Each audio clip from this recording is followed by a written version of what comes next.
Bonjour et bienvenue dans la forêt des lectures. Alors aujourd'hui, je vais vous parler de Slava par Pierre-Henri Gaumont. Alors c'est une BD que j'ai empruntée en médiathèque donc là c'est le dernier tome. C'est un récit en 3 tomes qui parle avec comme personnage principal de Slava, le héros éponyme, et il y a beaucoup Lavrine aussi et d'autres personnages qui vont articuler autour petit à petit. Et du coup, on est en URSS, en Russie, juste après la chute de l'URSS.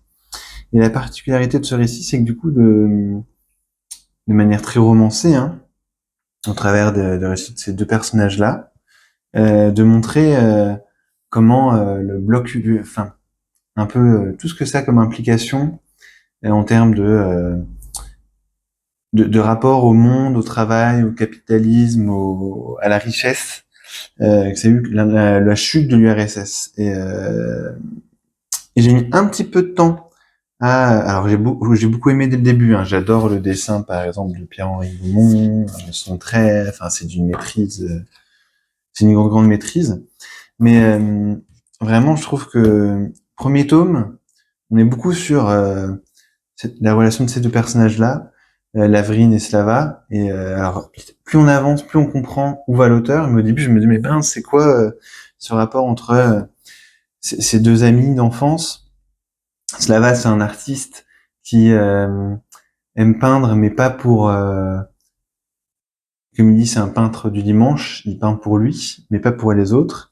Et il y a Lavrine qui, lui, il vit pour un peu le petit capitalisme, mais le business où tu t'enrichis sur le dos des autres.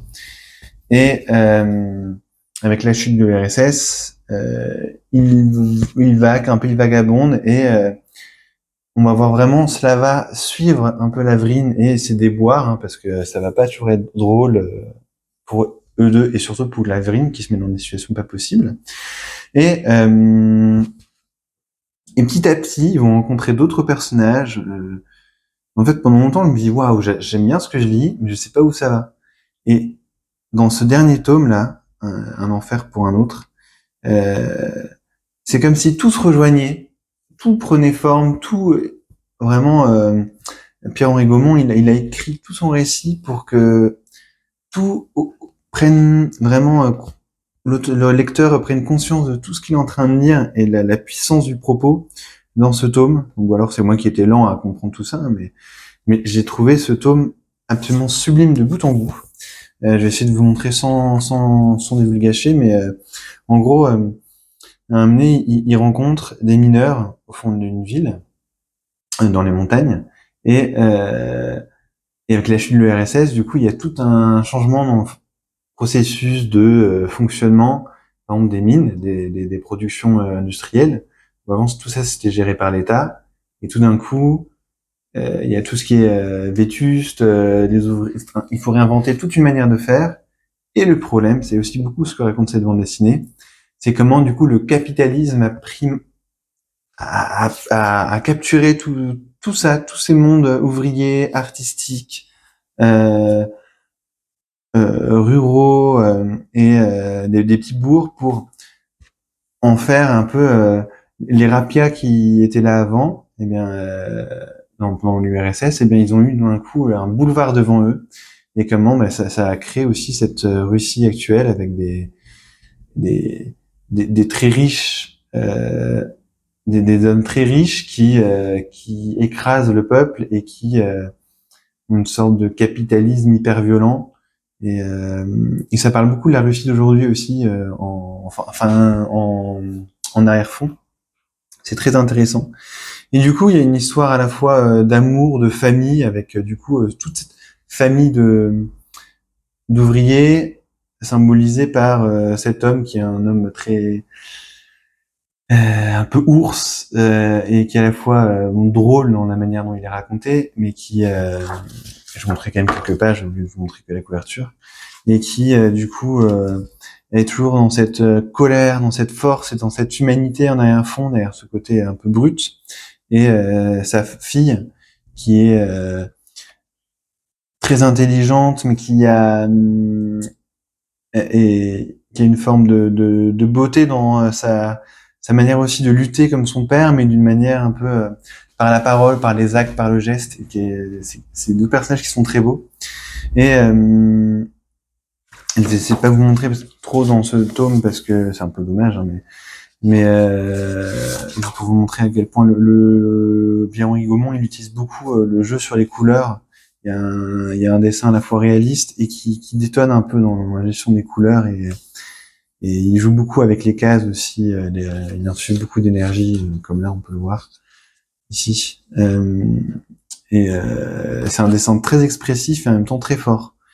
Et qui pourrait être, je pense, il pourrait jouer d'une manière un peu plus, presque plus belle, mais il utilise un peu un aspect, comme là on voit, presque cartoonesque de la bande dessinée, mais allié à une sorte de réalisme. Je trouve ça le mélange assez beau, assez réussi. Et bref, où j'en étais. Du coup, il y a un peu deux tomes de construction qui sont très riches en événements, très intéressants, et tout prend forme dans ce tome. Et on a vraiment un récit que j'ai trouvé mais stupéfiant de beauté. C'est assez, des fois c'est assez léger, mais dans la forme, mais le fond est souvent assez dur dans ce que ça décrit, que ce soit du monde actuel en fait, qui est à la fois un monde qui cherche le vrai, l'humain, avec surtout ce personnage de Slava, et, euh, et au final aussi ce personnage d'Avril qui est très agaçant, qui pense que à faire des affaires, à l'argent, etc. Et qui en vient au final à être très humain derrière. On sent qu'il a c'est une sorte de vide qu'il essaye de combler. Et cette amitié, elle paraît étrange, mais en fait, c'est ça qui est beau dans ce récit, c'est qu'il y a une forme de lien de personnages qui n'ont rien à voir et qui vont avancer ensemble. Et, euh, et dans ce tome, on voit vraiment que le capitalisme ne mène à rien et que l'art est pollué par le capitalisme aussi, par le pouvoir de l'argent, les rapports de force, etc. Et que, mais ce qui est beau, c'est de montrer, il y a toute un peu un processus d'apprentissage du personnage de Slava qui découvre le monde, la violence du monde et qui ne sait plus être artiste pendant 2 tomes et qui dans ce tome arrive enfin à réapprendre à peindre, mais pas à peindre avec dextérité spécialement, mais avec en fait, il y a une vieille dame qui lui apprend à peindre avec le cœur, avec ce qu'il ressent, ce qu'il veut exprimer. Et tous ces petits éléments forment un propos qui, je trouvais, bouleversant. Et, euh, et ça montre bien aussi que, c'est cette vieille dame, que ben, en fait, on peut avoir des gestes un peu absurdes et horribles comme Lavrine et avoir un fond humain. Et enfin, le récit est très sombre dans ce 3e tome, et en même temps, il se montre positif sur la fin, je trouve. Et bref, enfin, je ne peux que vous recommander cette superbe bande dessinée de Slava, qui c'est très très beau et qui est pas forcément la plus facile à lire, je trouve. Enfin, ça se lit tout seul, mais en même temps, j'en attendais peut-être beaucoup. Il faut dire que j'ai découvert Pierre-Henri Gaumont avec Pereira Préton, qui est un récit un petit peu plus intimiste, un petit peu plus vaporeux, qui est l'adaptation d'un roman, ça peut jouer aussi, et que j'avais trouvé absolument fantastique. C'est devenu une de mes bandes dessinées préférées. Hein. Et peut-être que j'attendais quelque chose un peu comme ça dans Slava, alors que le fond est semblable. Hein. Ça parle il y a plein de parallèles qu'on peut faire entre les deux œuvres, mais la forme est pas la même. Même dans la narration, hein, c'est en 3 tomes, c'est plus dilué. Mais je peux que vous recommander de foncer. Et si vous avez un petit peu du mal avec les premiers tomes, alors moi j'ai adoré les premiers tomes, hein, mais vraiment j'ai trouvé que le récit prenait vraiment son pleine ampleur ici. Persévérer, continuez. Ah, voilà.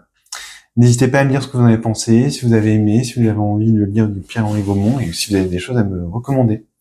Je vous remercie, à bientôt dans la forêt des lectures. Au revoir.